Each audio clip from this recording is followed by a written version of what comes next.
할렐루야. 2월 27일 목요일 말씀 묵상 시간입니다. 함께 보실 말씀은 누가복음 7장 18절에서 35절 말씀입니다. 요한의 제자들이 이 모든 일을 요한에게 알렸다. 요한은 자기 제자 가운데서 두 사람을 불러 주님께로 보내어 선생님이 오실 그분입니까? 그렇지 않으면 우리가 다른 분을 기다려야 합니까? 하고 물어보게 하였다. 그 사람들이 예수께 와서 말하였다. 세례자 요한이 우리를 선생님께로 보내어 선생님이 오실 그분입니까? 그렇지 않으면 우리가 다른 분을 기다려야 합니까? 하고 물어보라고 하셨습니다. 그때에 예수께서는 질병과 고통과 악령으로 시달리는 사람을 많이 고쳐주시고 또 눈먼 많은 사람을 볼 수 있게 해주셨다. 예수께서 그들에게 이렇게 대답하셨다. 너희가 보고 들은 것을 가서 요한에게 알려라. 눈먼 사람이 다시 보고 다리 저는 사람이 걷고 나병 환자가 깨끗해지고 귀 먹은 사람이 듣고 죽은 사람이 살아나고 가난한 사람이 복음을 듣는다. 나에게 걸려 넘어지지 않는 사람은 복이 있다. 요한의 심부름꾼들이 떠난 뒤에 예수께서 요한에 대하여 무리에게 말씀하셨다. 너희는 무엇을 보러 광야에 나갔더냐? 바람에 흔들리는 갈대냐? 아니면 무엇을 보러 나갔더냐? 비단 옷을 입은 사람이냐? 화려한 옷을 입고 호사스럽게 사는 사람은 왕궁에 있다. 아니면 무엇을 보러 나갔더냐? 예언자를 보려고 나갔더냐? 그렇다. 내가 너에게 말한다. 그는 예언자보다 더 위대한 인물이다. 이 사람에 대하여 성경에 기록하기를 보아라. 내가 내 심부름꾼을 너보다 앞서 보낸다. 그가 내 앞에서 내 길을 닦을 것이다 하였다. 내가 너에게 말한다. 사람이 낳은 사람 가운데서 세례자 요한보다 더 큰 인물이 없다. 그러나 하나님 나라에서는 가장 작은 자라도 요한보다 더 크다.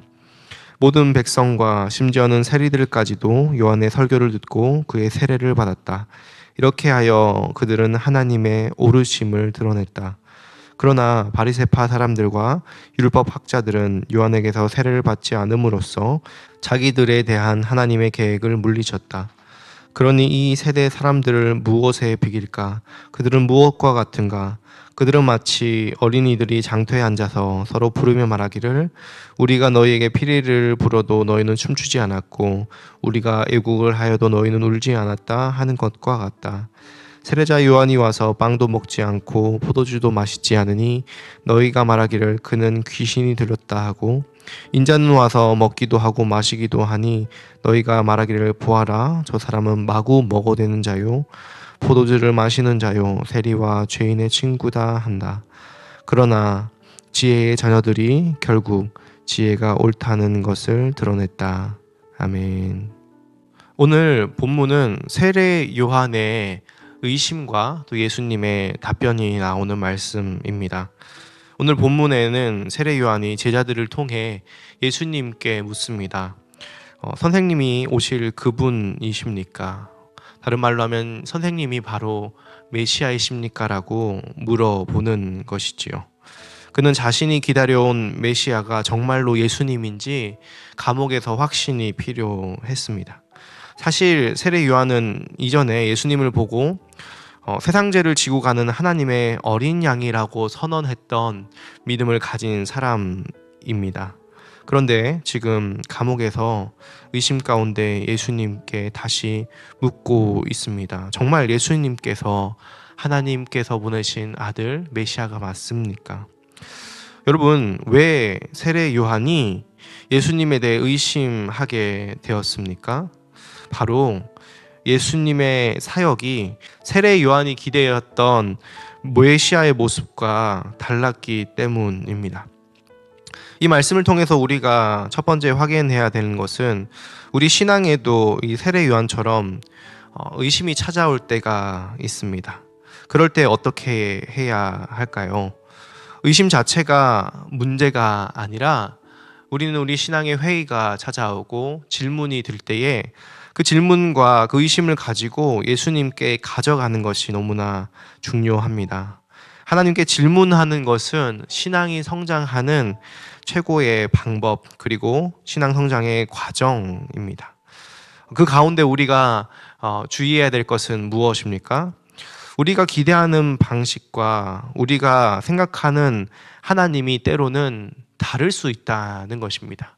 우리가 의심하고 우리가 질문하는 이유가 무엇이냐면 우리가 정해놓은 하나님에 대한 이미지가 있기 때문입니다. 세례요한 당시에는 이런 메시아에 대한 이미지가 있었습니다. 바로 로마의 치하에서 이스라엘을 구원할 메시아, 심판자, 그리고 독립투사의 이미지가 있었습니다.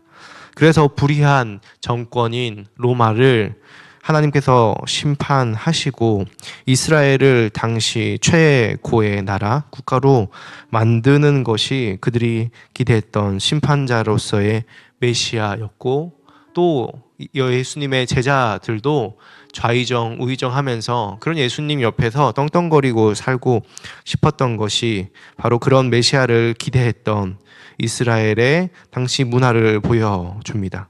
그래서 세례 요한은 그가 감옥에 갇혀서 예수님께서 왜 심판하지 않으시고 오히려 예수님께서 가난한 사람들, 약한 사람들과 어울리시면서 약자들의 삶을 공감해 주시고 병든 자를 치료해 주시고 이런 모습들이 그가 기대했던 것과 달랐던 것이죠. 그런 상황에서 예수님은 세례 요한에게 무엇이라고 말씀을 전하십니까? 예수님은 세례 요한에게 자신이 메시아라고 변호하지 않으십니다. 나를 믿어야 해 하며 강요하지 않으십니다. 오히려 요한의 제자들에게 보고 들은 것을 그대로 전하라고 하게 하십니다. 그것은 바로 성경에서 예언된 메시아의 사역과 정확히 일치하는 것이었습니다.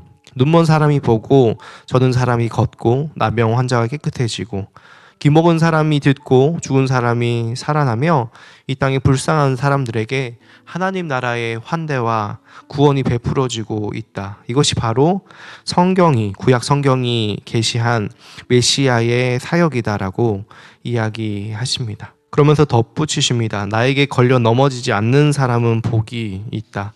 나로 말미암아 시험 들지 않는 사람이 복이 있다라고 하십니다. 여러분, 이처럼 예수님의 모습이 우리의 생각과 다를 때가 있습니다. 우리가 삶에서 바라는 것, 병든 사람은 우리의 병이 낫기를 바라고, 직장을 구하고 결혼하길 원하는 사람은 그 모든 것들이 예수님이 정말 하나님이시라면 내게 삶 가운데 이루어지기를 바라고 원할 것입니다.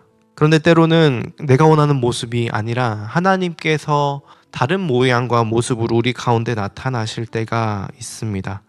그럴 때 우리가 하나님을 오해하지 않을 수 있는 방법은 무엇입니까?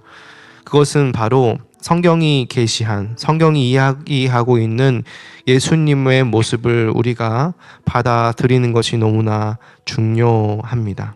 성경을 바르게 이해하고 성경을 바르게 바라봄으로 예수님이 누구신지 분명히 깨닫고 그분을 따라가는 우리 검단 함께하는 교회와 이 말씀을 듣는 모든 성도님들 되시길 주님의 이름으로 축복합니다.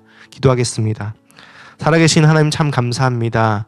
의심할 수밖에 없는 세상, 우리의 지식과 지혜가 짧아서 우리가 하나님을 오해했습니다.